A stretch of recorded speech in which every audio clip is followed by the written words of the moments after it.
Ahoj, já jsem Anna a vítám tě u nás ve Startup školce Karlín. Já tady děti učím už 3. rokem, i když jsem teda původně vystudovala ekonomii, tak jsem nakonec zjistila, že k pedagogice a k dětem mě to táhne mnohem víc. Já s těmi dětmi můžu dělat to, co mě baví i v osobním životě, že se vlastně v práci bavím.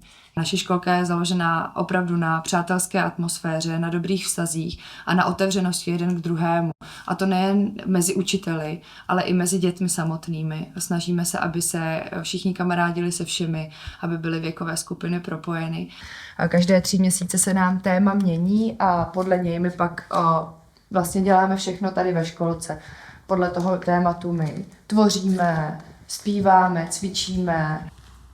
Jedním z prostorů, kde můžeme cvičit, tančit, ale třeba i malovat, když chceme, je tady náš sál. Máme opičí dráhy a všechno, co si dovedeš představit.